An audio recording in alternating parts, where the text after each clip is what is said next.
Om Shanti.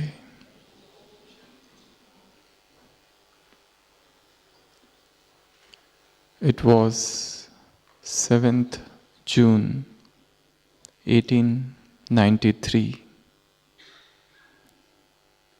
A young lawyer was traveling from Pretoria to Durban in South Africa. And he was an Indian lawyer, and at one station the railway officials came and they told him to go to the third class compartment. He refused. He showed them his first class pass, but they were adamant. And when he did not yield, ultimately they kicked him out. Pietermaritzburg railway station. And then that gave birth to a movement. So this was the reaction. The young man was very angry. The young man wanted to do something regarding this. He was not ready to accept this injustice which was done to him. The same gentleman, maybe after about 40 years, was once traveling in India in general compartment in one train. The train was chock-a-block with people, and he did not have even enough space to sleep. So this man was trying to adjust himself in that congested compartment. There were two farmers in that bogie, and when it was nightfall,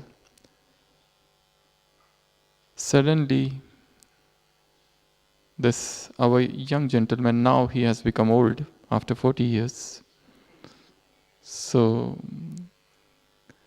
his legs, they touched one of the farmers, and the farmer got angry and he said, "Hey, you gentle old man, don't try to kick me. Please keep your leg properly." So he readjusted his legs properly and he went off to sleep. Again, after some time, quite in spite of himself, his feet touched another farmer, and the other farmer was all the more angry. And he again chided him. After some time, the railway station came, and there was a huge mob of people, and they all were shouting loudly, "Long live Mahatma."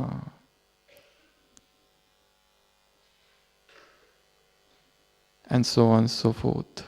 There's a huge crowd of people outside.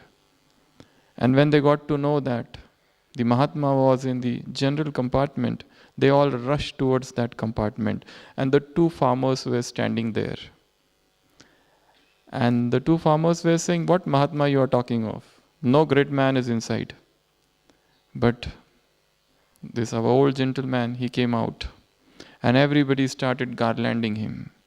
And then they got to know that this was none other than Mahatma Gandhi. And they felt ashamed. And they felt that whole night we were sitting with such a great gentleman, such a great soul, but we couldn't know him, we couldn't understand him.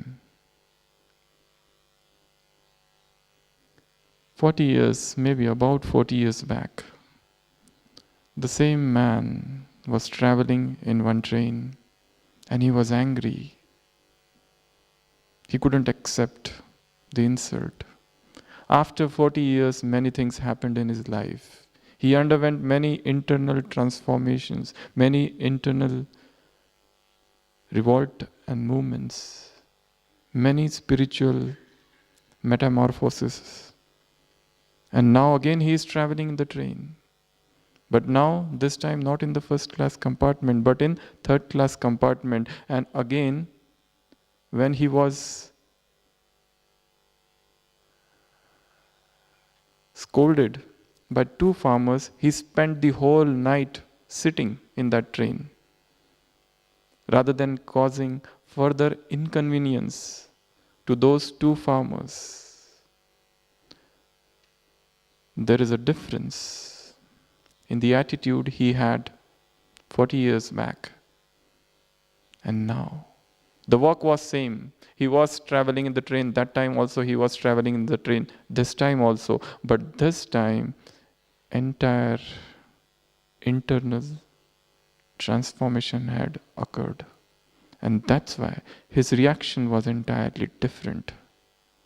He could have said many things to them. He could have said, "You don't know that who I am.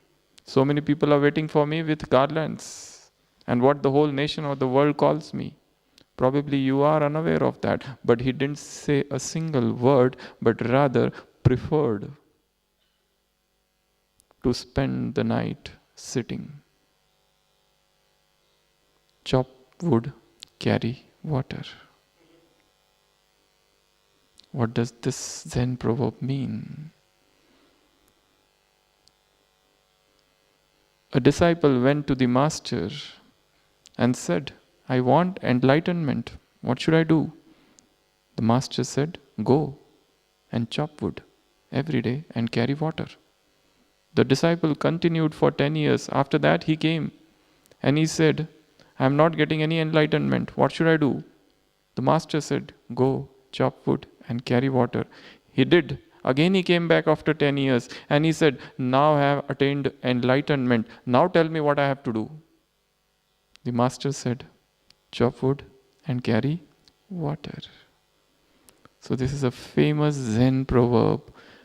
Before enlightenment, chop wood, carry water. After enlightenment, chop wood, carry water.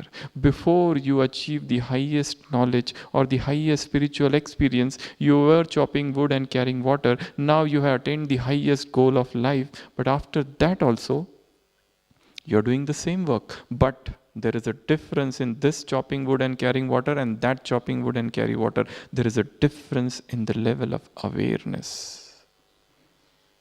The work is same, traveling in the train. But now, everything has changed. Attitude, perception, awareness, everything. So today we are going to discuss this beautiful topic. What does it mean? What are the deeper connotations of this proverb?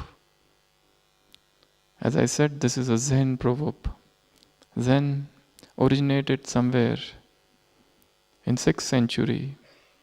It's a branch of Buddhism in China, then later on went to Japan, where it was called Zen. Earlier it was Chang. Zen is some similar word to Dhyan in India. So it's a sort of zazen or meditation. Here in Baba's Gyan also, how do we apply this? We all are great effort makers. Everybody wants to attain the stage of perfection. Everybody wants to become like the Father. And we are also doing everything. We are going to all great heights to achieve that. But somewhere we find that something is going amiss. So we will try to explore that missing link in today's session. As I said, before enlightenment, you were doing the same tasks, and after enlightenment, you are doing the same task, but there is a difference in the level of awareness. This is what the proverb means. So when I had heard this proverb long back, I had some churning that time, and today also I thought few things about it. So when we say chop wood and carry water, 10 things come to my mind. We are going to discuss all these 10 things. Before I go into the discussion of those 10 deeper things, I would yet like to tell you one more Zen story. There was a king and he wanted his son, the prince, to learn the spiritual knowledge. And so he sends that son to a Zen master. The Zen master says, I will initiate you only after you pass my tests. So what is the test? The prince asks. The master says, for 1 month, you have to work in this monastery. And for 1 month, I will be carrying a sword made up of wood. And I will hit you anytime. Only thing is that you have to stay alert. I will not tell you the time when I am going to hit you. You might be sweeping the floor. You might be cooking. You might be cutting wood. You might be doing some work of the monastery. I will come suddenly and hit you. Only thing is that you stay alert. So that young gentleman finds it such a difficult job. He says, but how will I know? If suppose I am looking at this time, you will come from behind and hit me. He says, yes, that's what you have to do. You have to stay alert. So for 1 month, multiple times he was thrashed. He is cooking and the master comes from behind and hits him with that wooden sword. But after a few days, then he starts becoming alert. Something has risen in his heart. Something which was awakened, something which was sleeping has suddenly awakened. He has become alert all the time. Throughout the day, from dawn till dusk, he is awake. Because he knows that the master will come from any side and he will hit me. And I have to escape. I have to save myself. So 1 month passes. And the master calls the disciple and he says, yes, good. You have passed. Now second test. I will hit you whilst you are sleeping. Now you decide how to keep yourself safe. But he says, how will when I sleep, I don't stay awake. How will I save myself when you hit me? He says, that's your job and this is what I want you to do it. So for many nights, he gets multiple thrashings because he is sleeping and he is thinking, now the master will come, now the master will come. He has gone off to sleep and suddenly the master comes from somewhere and hits him with that wooden sword. And that his whole body ache and everything. But after few days, he learns that also. He becomes so alert and so aware that he starts now understanding when the master, he can hear the footsteps and when the master is going to hit him, and he becomes all the more aware. And before the master hits, he gets up and goes away from that place. So after 1 month, the master says, yes, you have passed this also. Now the third test. He says, now I will use the real sword. And I will hit you anytime throughout the day. It's up to you to save yourself. So the prince says, this is almost impossible. If I fail to save myself, I will die. He says, oh yeah, you will die. I can't do anything. If you want to get initiated from me, you will have to accept this test. So for 1 month, now this disciple, this prince got so much alert. All throughout the day, he is alert. Not a single moment is passing without wakefulness, without mindfulness, without that inner awakening. He is always as if he cannot daydream, he cannot go into that reverie even for a jiffy, but he is throughout in that perennial stage of alertfulness.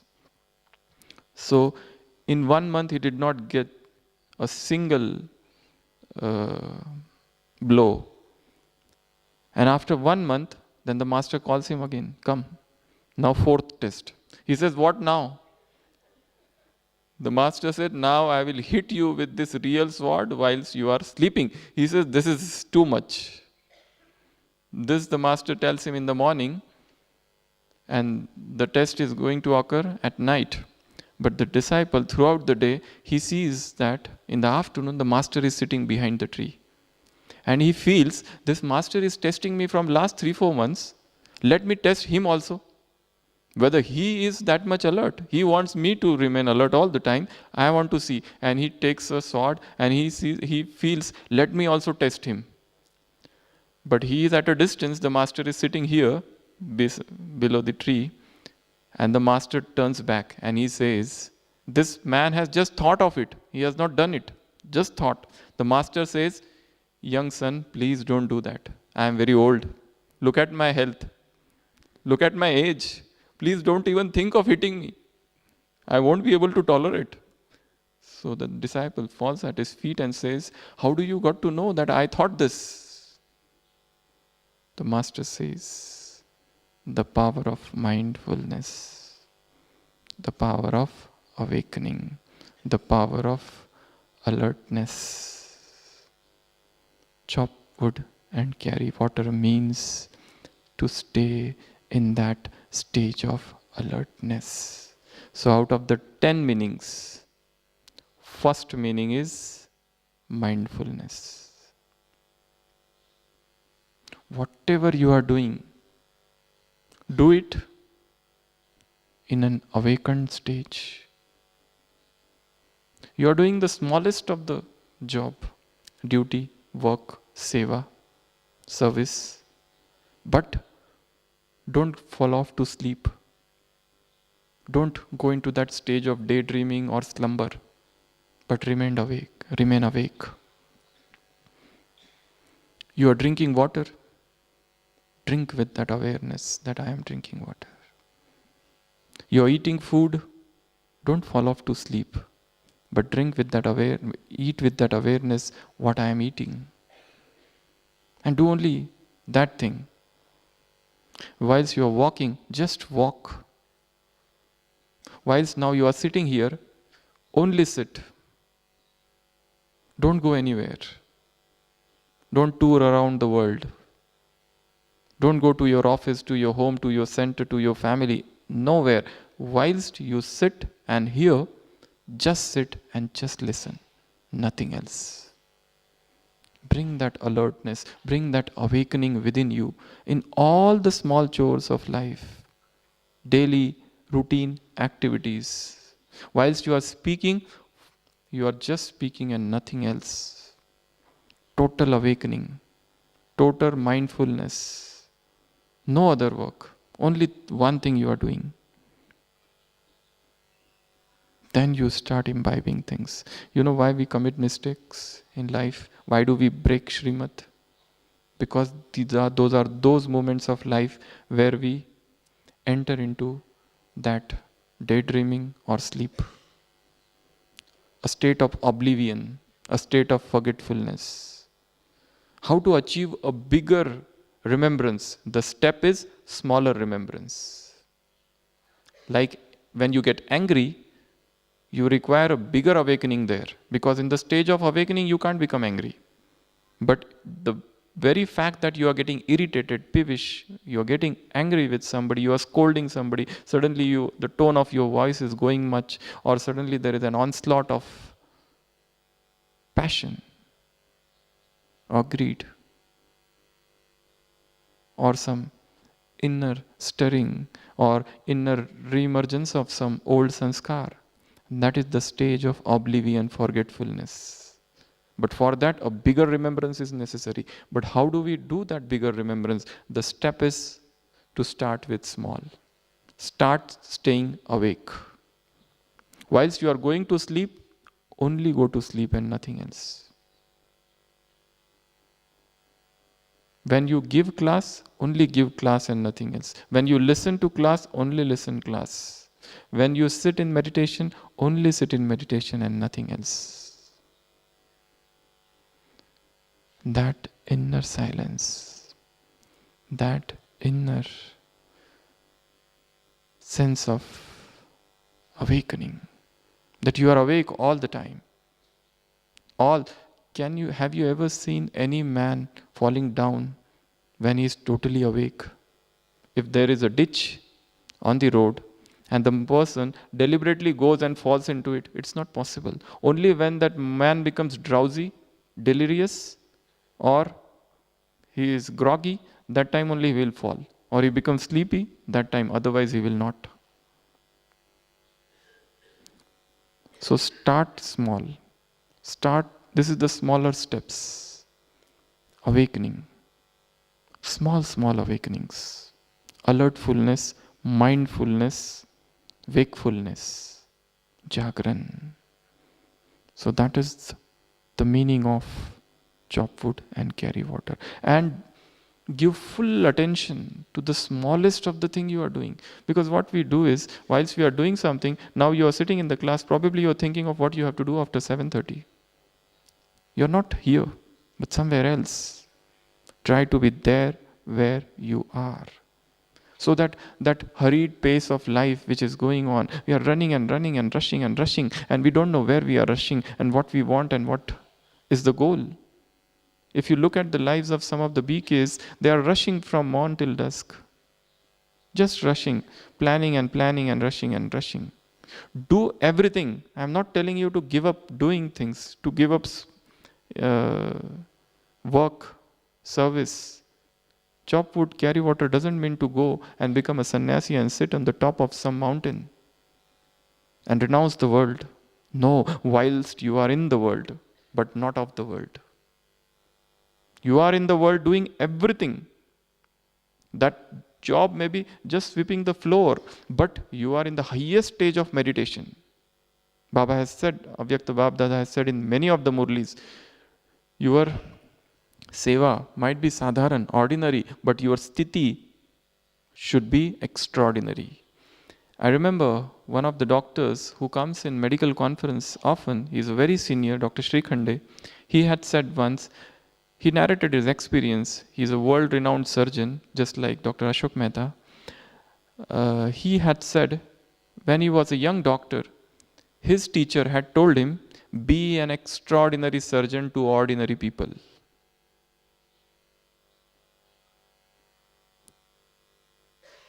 So enlightenment is no destination, it is rather a journey. You are doing the same task, sweeping, washing dishes, but with the highest awareness, with so much precision, with so much accuracy that no mistake can occur. And this requires practice. Start small. Start from now. Start whilst you are sitting here. Listening, only listen and nothing else. So this is the first meaning and the most important meaning of the proverb. Second meaning is power of now. Living in this moment. If we analyze our life, our day, we will find that half of the time we are thinking about past or some unconscious worries about the future. Are we living in this moment? Are we living in the present? Past and future, they are known as pseudo time. Only the present is. This now, this very moment. You know, Eckhart Tolle, he had written the book, The Power of Now. The author himself has said somewhere that when he was 29 years of age, he had undergone a period of great upheaval and disturbances in his life. He was depressed, thinking of committing suicide. That stage of depression he was into. And in that year, when he was 29 years of old, that time one day suddenly he got some awakening.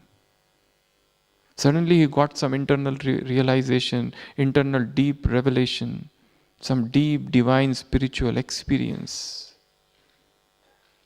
And after that, his life was entirely different. Suddenly this power of now came into his life. And after a few years, then he wrote that book. So there is a deep history about that book also. Are we living in this moment? This moment, now.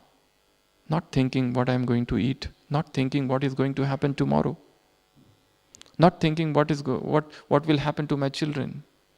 Disciples come to Jesus Christ and they say, you tell us that go and give my message to everyone, but how will we go? We don't know how to speak. What we will eat and what we will drink.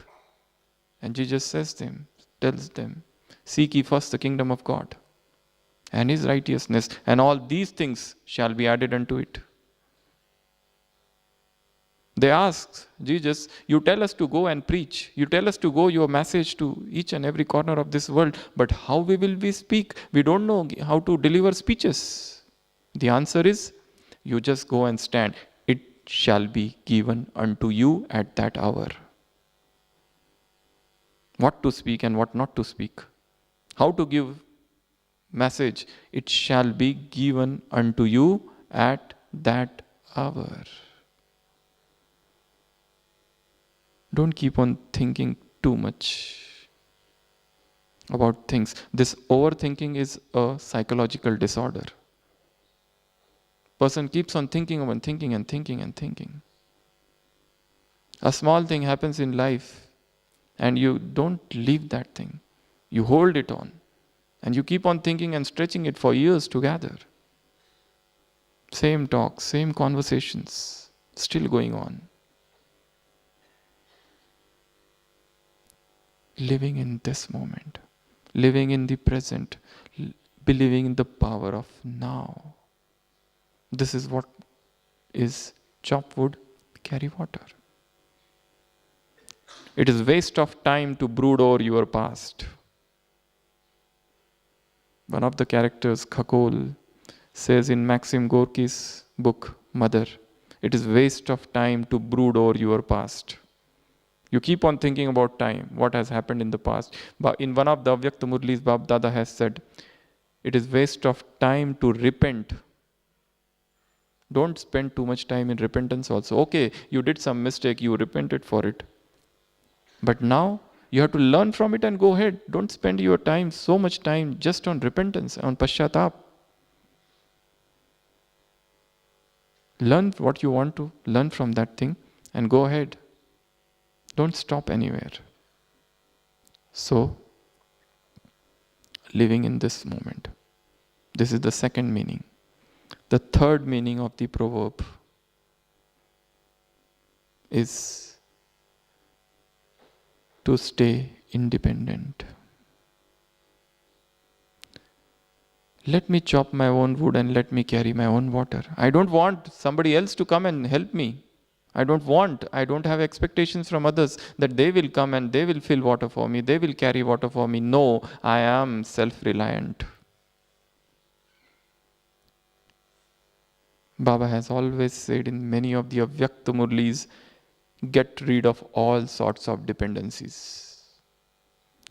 Somewhere we get dependent on people for small things. In one of the class, we had discussed about 6 different types of dependencies. One is physical dependencies. For your physical things, you want somebody else to do things for you. We have seen many of the senior BK sisters, even in the hospital, so many patients get admitted every day. We have seen our experience tell us that there are so many senior sisters when they get sick but they are so independent, they don't want anybody else. Though many are there to serve them, so many sevadaris, helpers are there, but they prefer to remain independent, as much independent as possible. This is a sanskar which we have to imbibe within ourselves. To stay independent even physically, as much as possible. As much as possible. Because it has more to do with sanskar rather than with body, with illness, infirmity, disease, malady, whatever. It's also a sanskar. Otherwise, we have seen there are some people, even if they get a small illness, they are totally disturbed. totally disturbed. They are just everything spinning out of control. They want 10 people to come and see them. Otherwise, they feel unhappy. They feel lonely, solitude. Very, very difficult stage. We have seen all different sort of people in hospital. I remember once a mother was there.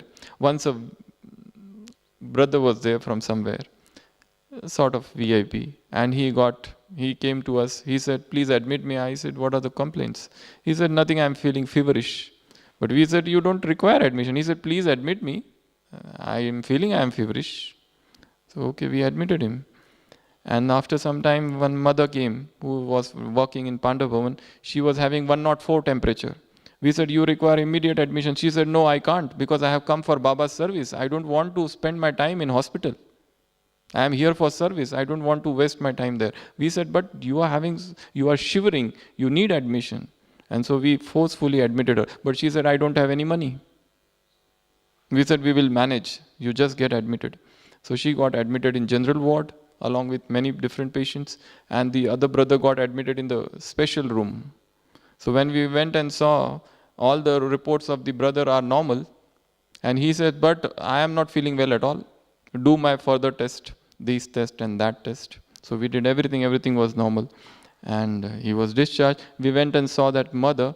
She was shivering and reading Murali at that time. While this mother was watching television, and many people were there caring for him, bringing flowers and many other things. And that mother, she was shivering and still reading Murali. But the temperature has now is 100. It was 104, and reports everything as abnormal. And next day she says, "I want discharge. If you don't, I will run away." So we discharged her after 2 days, and after that she never came. This brother went to different 10 other doctors and did all the tests, and ultimately everything was normal. So somehow, this is also a sort of, I don't want to criticize anybody, but this is an experience which I told you. Physical dependency, emotional dependency. We become emotionally slave to somebody. Our happiness is in his pocket. The remote of our happiness is no more with us. Emotionally dependent, intellectually dependent. When you have some intellectual work to be done, we hand over that task to somebody else, rather than using our own intellect. If you are given some topic, speak on this or churn on this, we start taking help of many people. That's good, you do take help. But that should not become an habit. Because this intellectual dependency for service can sometimes also turn into an attachment. So intellectual dependency. Social dependency. Financial dependency. Try as much as possible to remain financially independent. Baba has said, never to ask, never to beg. And the most subtle of all the dependencies, spiritual dependency. You do efforts only when somebody else propels you, motivates you, inspires you. Today's Murali, Baba said, the furnace of yoga bhatti, this is most valuable. You do it only when there is a general program. Otherwise, why we are not self-inspired to do that every day, to bring newness in our yoga, to bring newness in our churning of knowledge? There is also a little amount of spiritual dependency. Try to get rid of even this dependency. Spiritually independent. I have to do my own efforts, whether I hear class or not. Whether somebody tells me, teaches me, inspires me, motivates me or not. Be self-motivated, self-inspired. This is most important thing. So, third point of chop wood and carry water is be self-reliant. Fourth point is no comparing and no competition. Why you are bothered how other person is cutting the wood? You mind your own business. Why comparing that he is carrying more water and you are carrying less water? Because this seed of comparison and competition will give rise to jealousy. Every soul, Baba has said so many times, is different. Every soul is different. This is a variety drama. All souls have their different paths. What you are seeing now is not just the only reality. That soul is carrying a set of sanskars of 84 births. There's a huge past. Anyone who comes in your contact is a set of sanskars carrying a complex karmic account within. And that person you are interacting. So there cannot be any comparison. Each one of us is unique. Not only unique, but a masterpiece. A unique creation. Never forget this. And this comparison can be anywhere and everywhere. Just as there was once a monastery, 3 such different monasteries, and 3 disciples from these 3 monasteries, once they met at one place. The first disciple said, "You are not quite aware of our monastery. Our ashram, our monastery, such scholarship is not there anywhere in the world. Our monastery is number 1 in scholarship, because all those people who are studying there, those young monks who are studying, they are the best scholars in the world." The second disciple said, "Just forget. What is the only erudition, scholarship helpful? In our monastery, you will find the highest disciplines. In such disciplines, you will not find anywhere in the whole world." So the third disciple says, "Forget about discipline and forget about this scholarship. In our monastery, every monk or disciple is so humble, we are number 1 in humility." In humility. So even in humility, person is finding what? Comparison. If suppose a person is humble, and if somebody comes and tells him, "Do you know that other person is even humbler than you?" he might feel inside upset. So what sort of humility is this? So this tendency to compare, to compete, there's a wild goose chase going around in the world.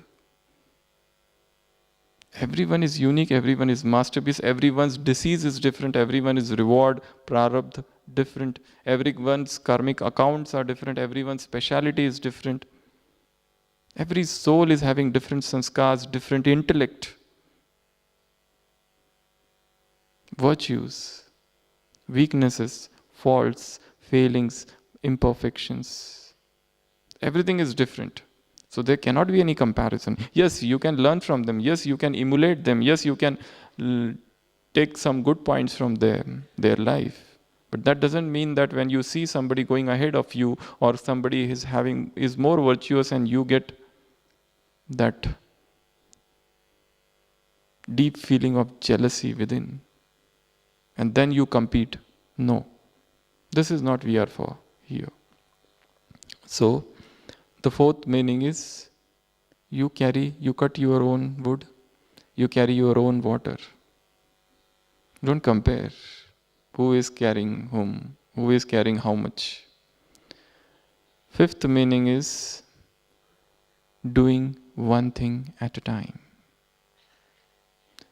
Rather than going for multitasking, just do one thing at a time. When you are eating, just eat. Don't keep mobile and also doing something on the mobile, on social media, also sending some text, also talking on the phone. No, just keep all the digital things, digital addictions away. Whilst you eat, just eat.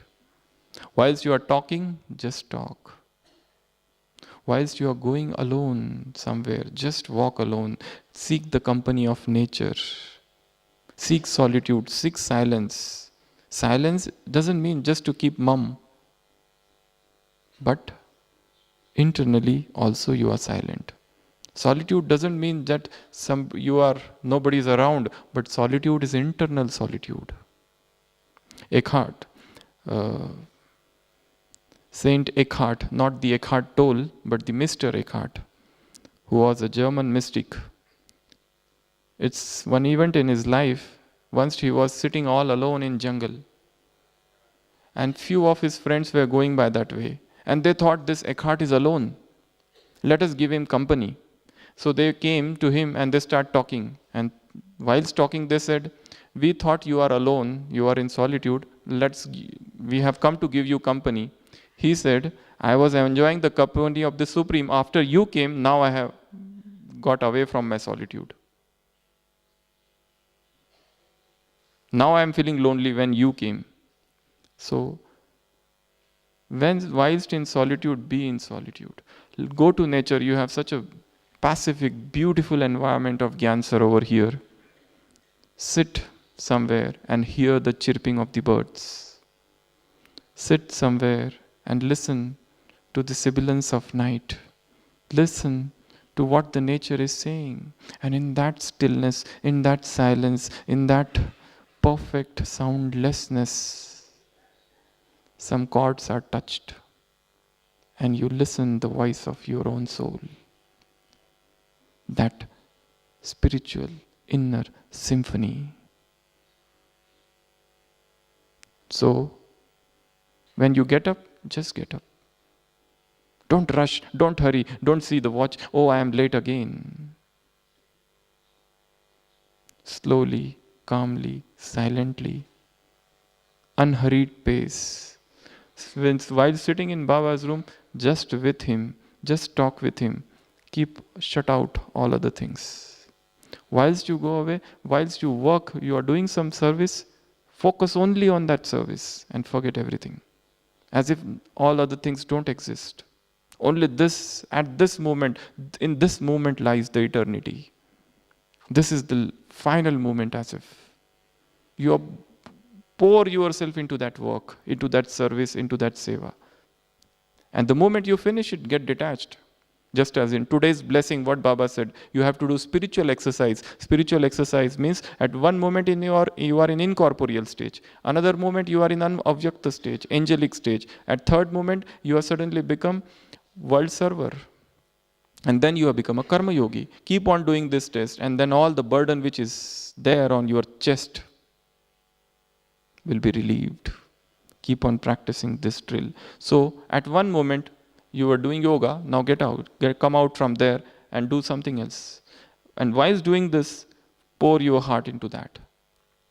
There was recently a family who had come in Pandavavan, and they had asked a beautiful question. They said, "We live in Laukik, there. Sunday, international yoga is there. So once what happened, we were about to go to center, and guest came.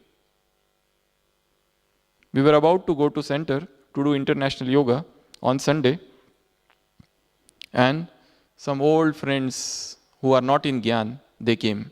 Now what to do in such time? Should we say them, "Oh no, we have some important work, you come later on"? Or what you are going to tell? Yeah? Any answer? You were going to the center to do international yoga, and all of a sudden a few guests came, which are your good friends, but they are not in Gyan. So what you will do? Any answer? Any guess? Any conjecture? Yeah? Oh, but they don't have any idea about Brahma Kumaris. Why will they come with you? And you are going just for yoga, meditation. They don't have even a slightest inkling of your Gyan Yoga. They have no idea. What you will do? Or you will tell them, you came at a wrong time. We were about to go to do something important. Come later on, please. What you will do? Yeah? See, serve them, talk with them, but in the meditative stage. Prepare something for them. tea, coffee, or some breakfast or whatever. But pour all the love of God into that thing. That itself should become a meditation. That's what you have to do. You can't just show them off. You can't just tell them or talk rude. Or even while you don't go, you are thinking negative of them. Why did they come? They should have come at another time, and so on and so forth. Rather than going into that chain of negativity, starting that chain of negativity, you change the track of your mind. Now we were about to go to the center and do yoga there. Now we will stay here only. And whilst talking with them, whilst doing something for them, we will give them good vibrations. Is not this a good answer? Cut wood, carry water. This is also a yoga. So rather than getting upset, change the track, change the awareness. Pour your heart, mind, intellect into that work, and masterpiece is created. So the fifth meaning is avoid multitasking, doing one thing at a time. While drinking, just drink. While walking, just walk. While talking, just talk. While meditating, just meditate. While sitting, just sit. While seeing, just sit. Just seeing. Just enjoying nature. A Zen master was standing on some mountain, and 3 people came, and they did not know who is this man, but they started guessing. The first person said he must have lost his friends and he is searching them. The other person said, no, I don't think so, he must have lost his cattle and he is waiting for those cattle.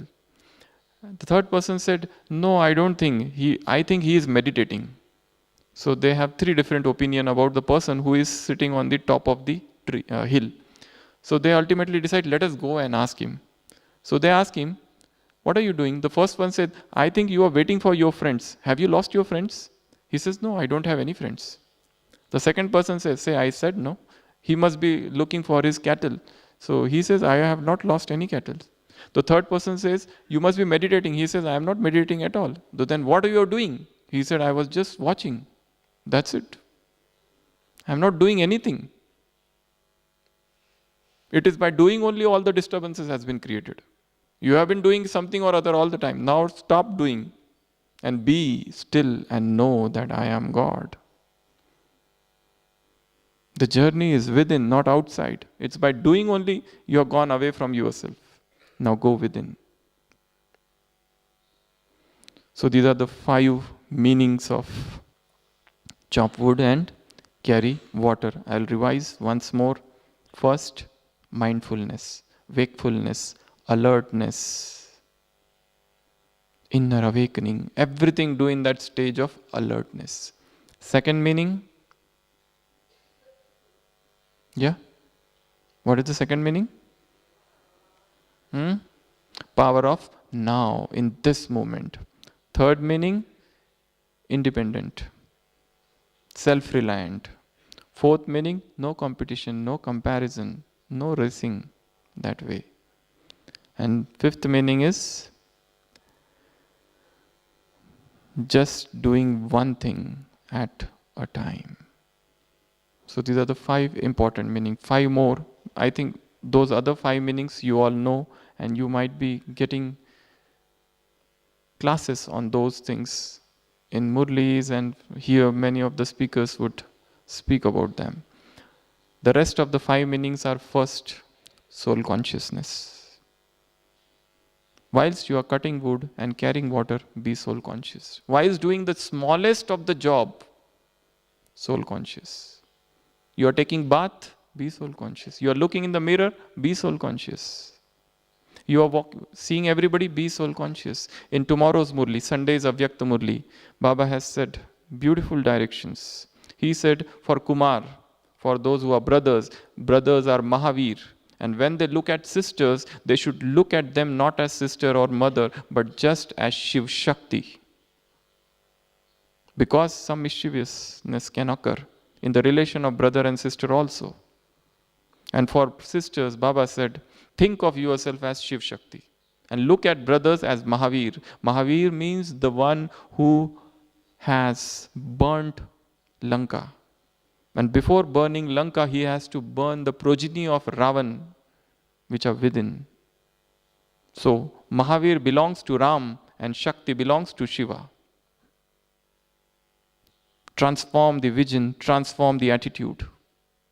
Drishti and Vritti, change that, transform that, bring a total sea change.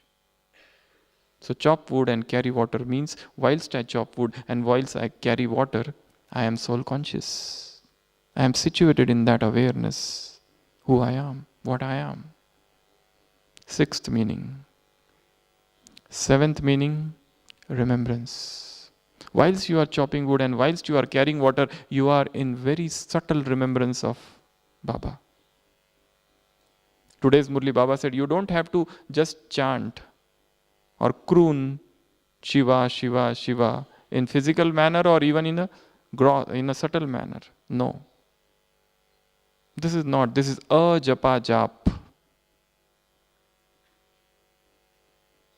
The soundless silence, the soundless sound.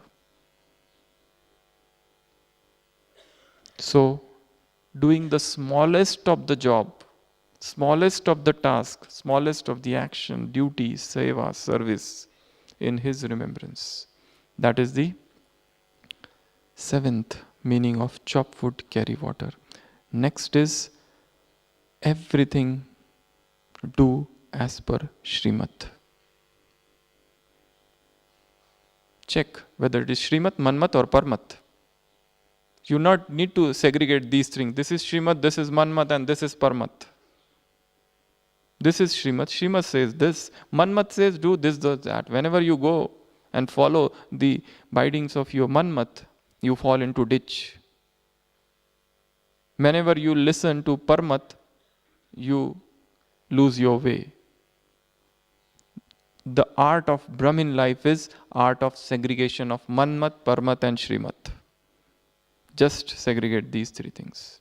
So all works as per Srimad is chop wood and carry water. Ninth is being an instrument. Who has given this task of chopping wood and carry water? If he wanted, he could have given this same task to somebody else, but he has given to me.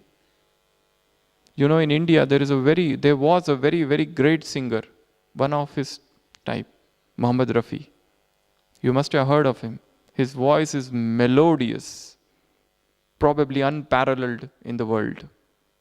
He is no more. He had said a very beautiful thing, and I like that so much. He was not a very spiritual person, inclined to religion and all, but he had said, if Allah, God wanted, He could have given this voice to somebody else also. But He gave me, it is my good fortune, that He gave this voice, such melodious voice in my throat. It is He who has implanted this voice. It is God who has made you instrument for this service, so don't forget. Always think of yourself as a tap. The tank is above. You are just a tap, water is coming through you. So there is no glory of tap, rather than it's the glory of the water which is in the tank. So, but be blessed, feel happy that Baba has made me instrument for this service, and I should not forget that He has all the rights. So what is to be egoistic about it? It is His music which is flowing through my mouth. It's He who is speaking, not me. It is He who is doing the work through me.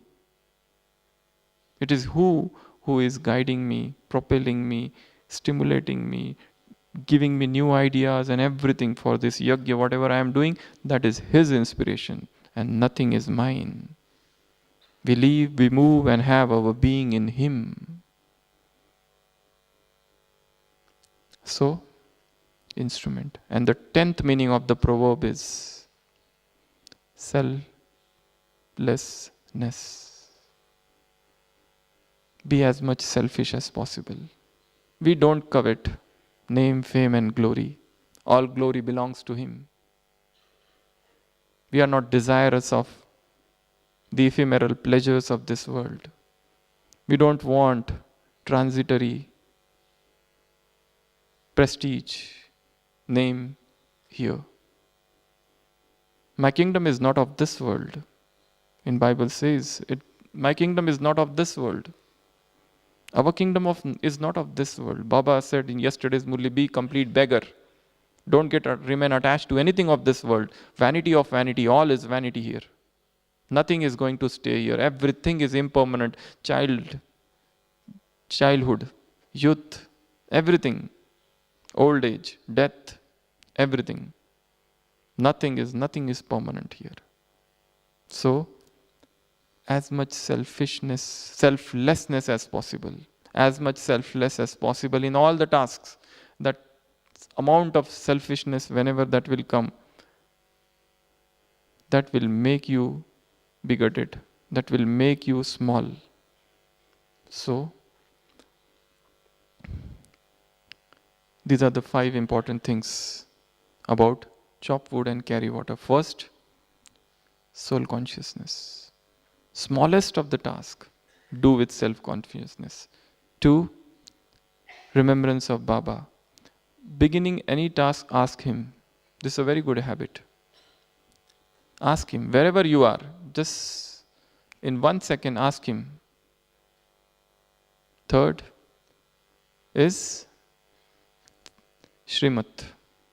And for that you need to churn Murli deeply. Today's Murli also, Baba said today morning, that morning hours are not just for sitting and doing yoga, but they are also for churning knowledge. They are also for talking with oneself. They are also for talking with Baba. These 3 things you have to do every day. First, churning knowledge, talking with oneself, self-talk, and talking with Baba. Every day these 3 things should go on. Remember this, okay? So, Shrimat. Fourth, as I said, instrument. Let this idea of that I am instrument so much deeply ingrained within ourselves, let it enter into the grey matters. Let it get invigorated in the subconscious mind that I am an instrument, I am an instrument, I am an instrument. If he wants, he can select a better person than me, but he could have selected, but he selected me out of so many, out of millions. So, I thank him for that. And last, chop wood and carry water means as much selfless as possible. Pour yourself into his work, his task. His work is my work. His seva is my seva. So these are the total 10 things about chop wood and carry water. Now all of you, we will sit in meditation. Just close your books, keep aside the pen. And what you have to do in this meditation, I'll give you a short commentary and then you expand that commentary. The theme of this yoga would be 100% mindfulness, alertness, wakefulness, and one of the principles in Zen is stilling the body. Keep the body still. This pose is so important. Keep the pose still. No movement even of the tongue. And try to be meditative even while we are walking. Now it's a hectic hour. Hundreds of people are coming and you have to do 100 tasks. But still, internally, you are maintaining the same silence and same stillness of body. You're doing everything, it's not that you are running away. No escapist way. But we have to practice perfect stillness, master the body. We are the masters of body. Purusharthi, Purush, tomorrow's Murli. We are that master of matter. So this body is matter and I am master of this body. So one of the sadhana, one of the practices, spiritual practices is to master this body, to still it.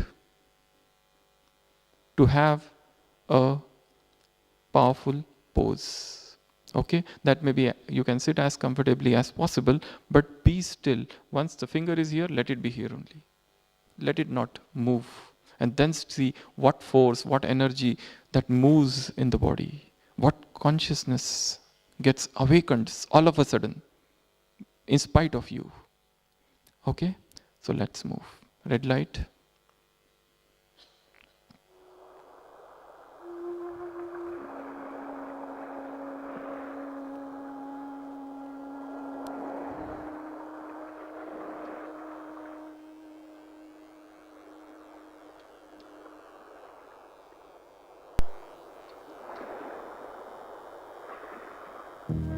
Sitting in the middle of the forehead.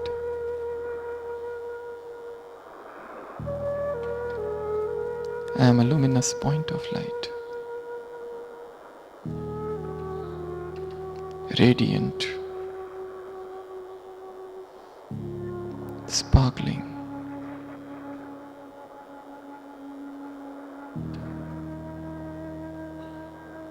perfectly still.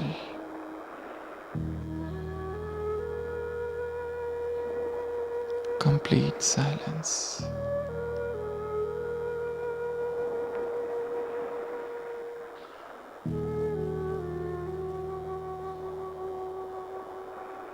The whole body has become motionless.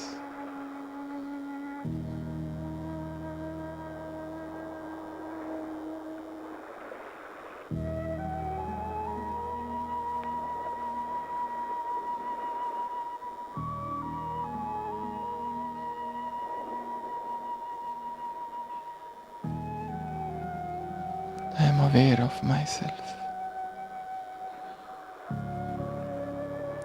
A stage of spiritual enlightenment.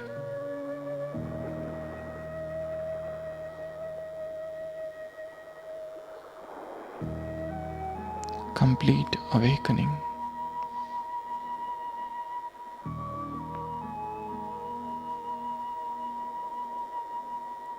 Complete mindfulness.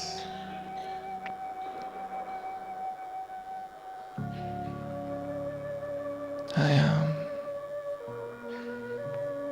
an incorporeal soul.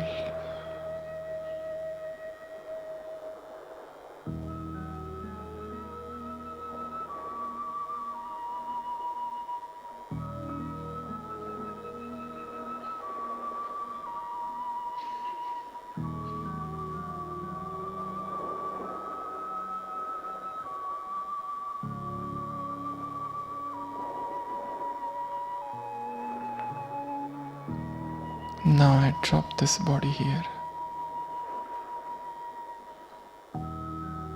and assuming the angelic form, I fly above.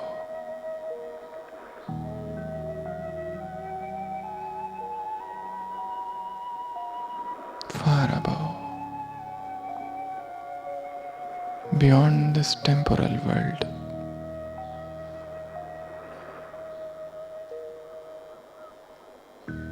Crossing the stars, the vast firmament,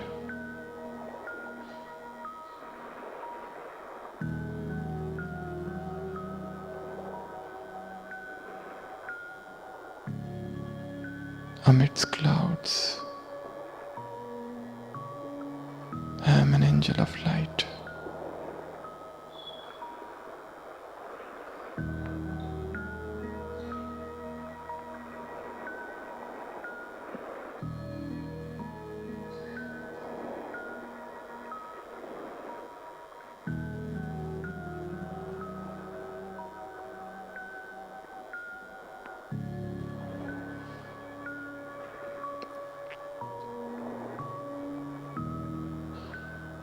As an angel, today I want to see my own life,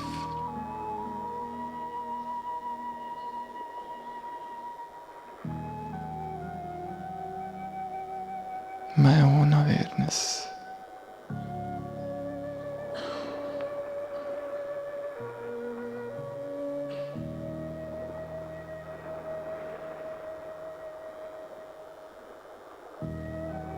I see my own country.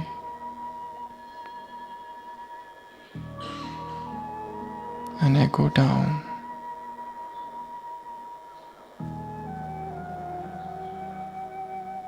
I'm seeing my home.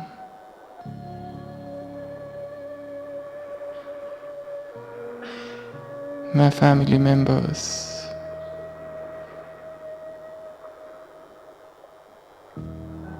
I'm seeing my office. I'm seeing my center.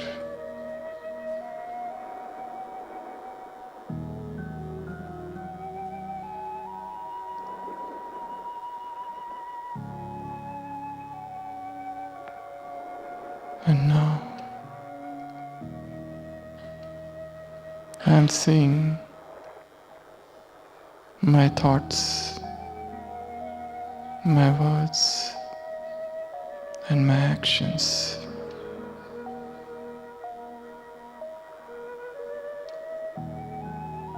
Just in silence. I want to listen to my own words. I want to see my own thoughts, see my own actions.